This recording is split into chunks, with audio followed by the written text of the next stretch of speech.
Halo semuanya, selamat datang kembali di On Road Indonesia. Kita berada di stasiun kereta cepat Jakarta Bandung Halim. Di saat weekend terdapat peningkatan dari jumlah perjalanan kereta menjadi 36 kali setiap harinya, dan juga diikuti dengan meningkatnya jumlah penumpang yang menaiki kereta cepat dikarenakan memang manfaatnya makin dirasakan dan angkutan ini makin diminati oleh masyarakat. Sebagian dari penumpang ada yang menggunakan angkutan umum seperti taksi, ojek online, kemudian diantarkan menggunakan kendaraan pribadi, atau ada juga yang memang membawa kendaraan pribadi dan parkir di area stasiun. Untuk stasiun Halim sendiri memiliki dua lahan parkir, ada yang di sisi timur dan ada yang di sisi barat. Dengan jumlah perjalanan yang cukup banyak tadi, maka pada weekend ini setiap harinya kurang lebih ada 21.000 penumpang yang diangkut oleh kereta cepat baik dari arah Jakarta maupun dari arah Bandung. Sebagian besar dari para penumpang ini tentunya menggunakan kendaraan angkutan umum ataupun juga angkutan pribadi yang sengaja mengantar dan menjemput. Karena lahan parkir yang tersedia baik di sisi barat ataupun sisi timur stasiun sebenarnya tidak banyak. Dan parkiran yang kita lihat kondisinya banyak sekali kendaraan yang berada di luar area yang ditentukan. Ada permintaan untuk bisa parkir menginap di area stasiun. Namun untuk lebih jelasnya kita akan menanyakan petugas yang ada di sini bagaimana perihal parkir menginap. Parkir menginap apakah bisa? Oh gitu? Iya, paralel dan saya rekomendasiin sih jangan kayak paralel gini Pak. Oh oke. Aja gitu. Cuman ini bukannya yang harus ada supirnya dulu? Enggak kok Pak. Enggak ya? Iya, kalau supirnya paling paralel gitu. Oh, oke. Tapi belum ada tarif ya sejauh ini? Masih free Pak. Masih free? Iya. Kapan mulai? Awal bulan ya. Awal bulan Desember? Iya. Oke. Soalnya makin banyak nih. Iya Pak.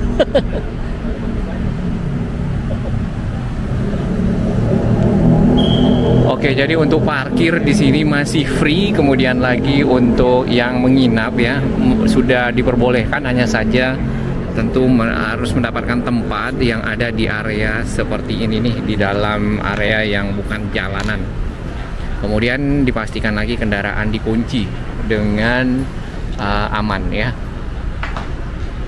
Kita akan lihat di sini penerangan. Saat ini bagi kendaraan yang tidak mendapatkan area parkir, mereka menggunakan pinggir kiri dan kanan jalan untuk menempatkan kendaraannya. Ya, ternyata di sini sudah ada lampu penerangan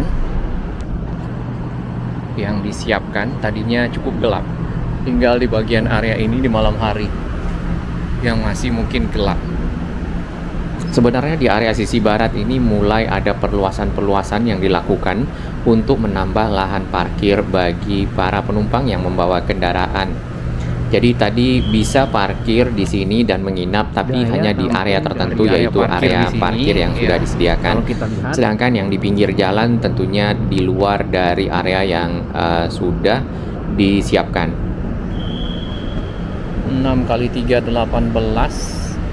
18 kali 3 sekitar 50-an sampai 60-an kendaraan di dalam area yang tidak di pinggir jalan ya, di sisi barat. Jadi kurang lebih di 60-an kendaraan yang ada di ruang parkir. Ini lampu sudah dipasang, selebihnya parkir di luar. Namun nanti kalau misalnya ada area yang sudah selesai perluasan mungkin bisa ditaruh di situ. Dan tarif akan diberlakukan pada bulan Desember untuk parkir, berarti akan disiapkan gate ya ataupun gerbang untuk masuk ke area parkir, dan di sana ada sistem pembayaran dan trackingnya. Dan ini adalah lorong yang menuju ke area stasiun, hanya saja di sisi barat di sini tidak ada pintu khusus ya untuk masuk ke stasiun, tapi harus lewat area sisi depan stasiun yang ada di drop zone, pickup zone selatan, atau drop zone dan pickup zone sisi utara.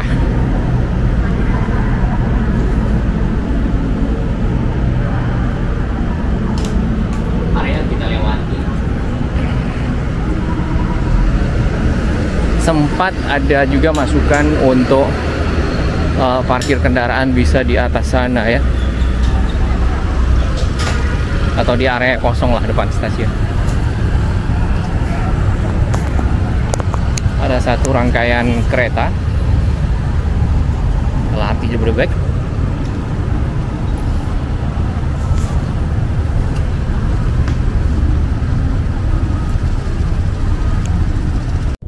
Baik, setelah tadi kita melihat area parkir di sisi barat, kita akan melihat area parkir yang ada di sisi timur.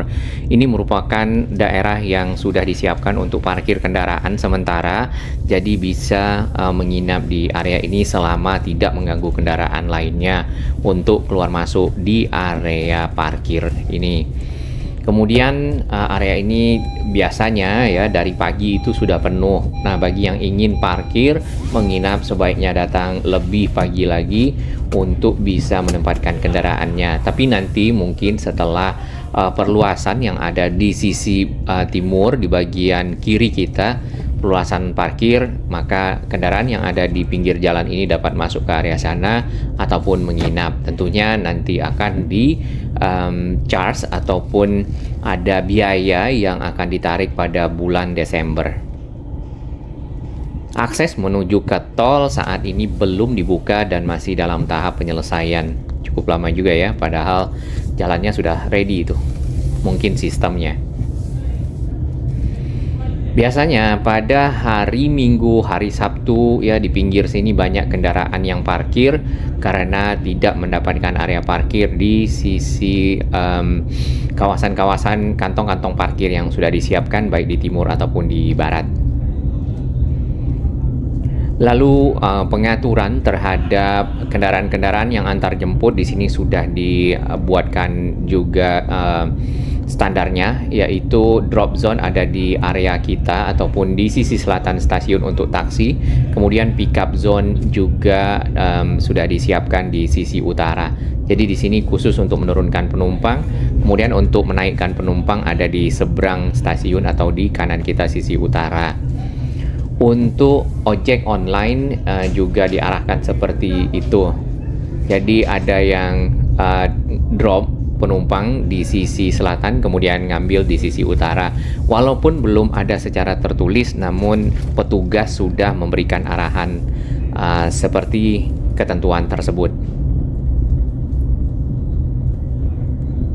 Selain area parkir di sisi barat dan sisi timur, di area kantor KCIC di sini juga kadang-kadang dipergunakan untuk parkir bagi kendaraan yang tidak mendapatkan lahan parkir di bagian atas. Ya, di sini tadinya ada pentas untuk pertunjukan musik pada waktu itu. Ya, ini adalah area parkir yang diperluas di sisi timur dari stasiun, di bawah dari layang kereta cepat, dan terdapat dua semacam kren ya, ataupun mungkin lifter lebih tepatnya untuk mengangkat para pekerja melakukan persiapan-persiapan di sisi atas dari area parkir tersebut. Cukup luas areanya, paling tidak sama dengan yang sudah ada sekarang. Berarti dalam hal ini bisa menampung 2 kali lipat kendaraan dari yang existing di dalam area parkir saat ini.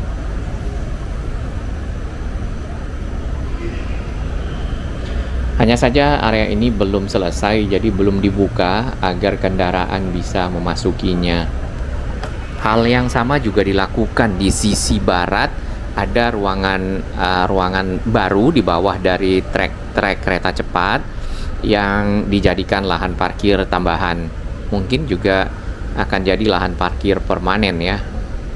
Akan punya gate-gate sendiri dikarenakan di sini sudah disiapkan jalan-jalan akses bagi kendaraan.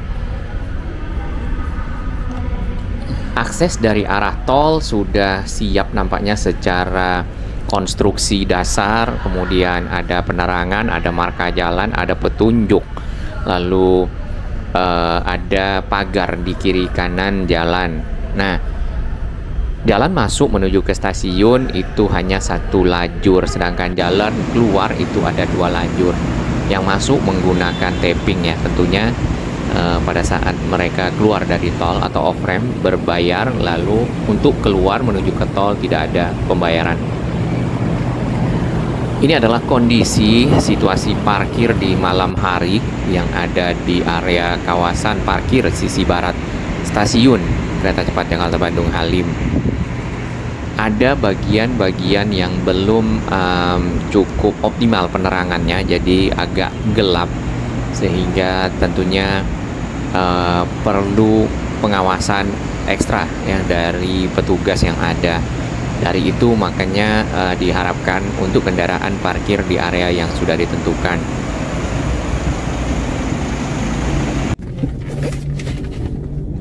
Kita parkir di area sisi barat di malam hari ini, baru pulang dari arah stasiun, dan di sini dengan menyalanya lampu kendaraan baru kelihatan lebih terang ya aksesnya.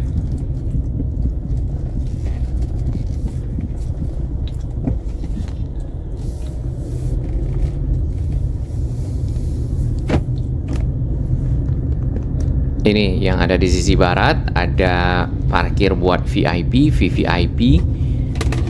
Jadi untuk mungkin para pejabat pemerintah, para pekerja dari stasiun, ataupun mungkin para pihak-pihak terkait lainnya dari TNI ataupun juga BUMN lainnya.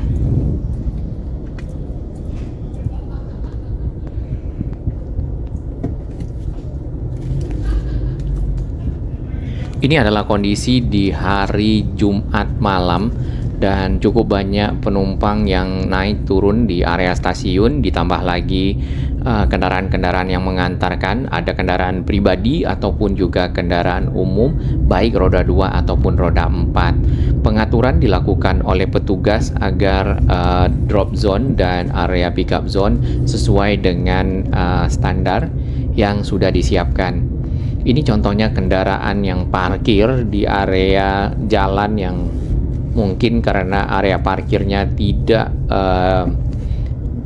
tersedia ya, jadi kendaraan-kendaraan yang melimpah dari area parkir akan parkir di pinggir jalan. Khusus area bis Metro Trans yang disiapkan sebagai transportasi umum ke stasiun di sini tidak dijadikan area parkir ya, karena di situ sudah dibuat area stop. Nah, ini adalah pickup zone yang ada di sisi utara. Di sini terdapat juga taksi-taksi yang memang standby untuk mengambil penumpang. Hanya saja pada malam hari ini nampaknya jumlah dari taksi sedikit, bahkan di sini tidak ada yang standby karena sebagian besar penumpang sudah menggunakannya untuk menuju ke area rumah masing-masing, kantor ataupun lokasi lainnya. Parkirnya sampai ke pinggir jalan di area bagian barat stasiunnya di sini.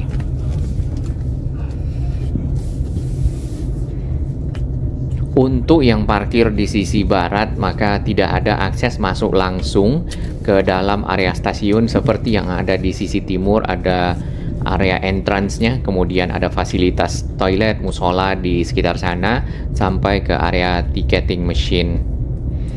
Jadi yang di sisi barat ini akan bisa ke kanan ke arah selatan, masuk lewat pintu utama, atau ke kiri ke area pickup zone tadi.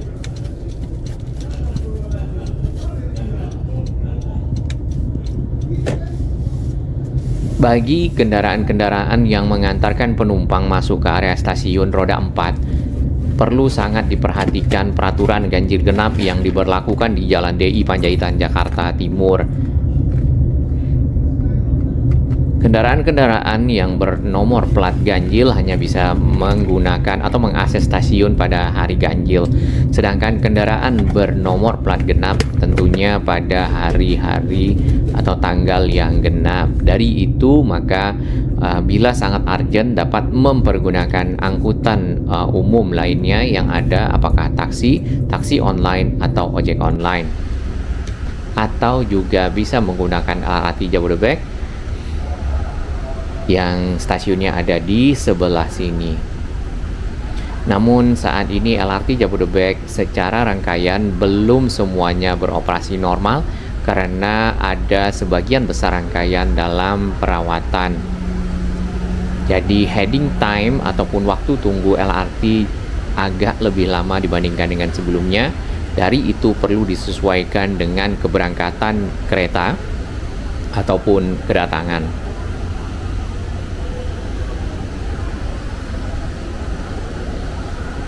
Diharapkan mungkin di bulan Desember sisi timur perluasannya selesai termasuk sisi barat, sehingga kendaraan-kendaraan tidak lagi parkir di area jalan yang ada. Karena nanti di bulan Desember juga akan ada peningkatan dari jumlah perjalanan kereta cepat menjadi 40 perjalanan setiap harinya. Hal ini mungkin melihat dari antusias, minat, serta animo masyarakat yang mempergunakan kereta cepat dari waktu ke waktu semakin meningkat. Ya, karena mereka mendapatkan waktu yang lebih efisien, parkirannya habis, kemudian tidak macet, tidak capek, dan cepat sampai. Nah, itu kata-kata yang sering diucapkan oleh para penumpang pada saat kami bertanya dengan beberapa calon penumpang kereta cepat. Baik, kurang lebih seperti itu kondisi parkir yang ada di Stasiun Halim. Untuk di Tegaluar mungkin sahabat-sahabat YouTuber dari Bandung bisa melakukan update-nya.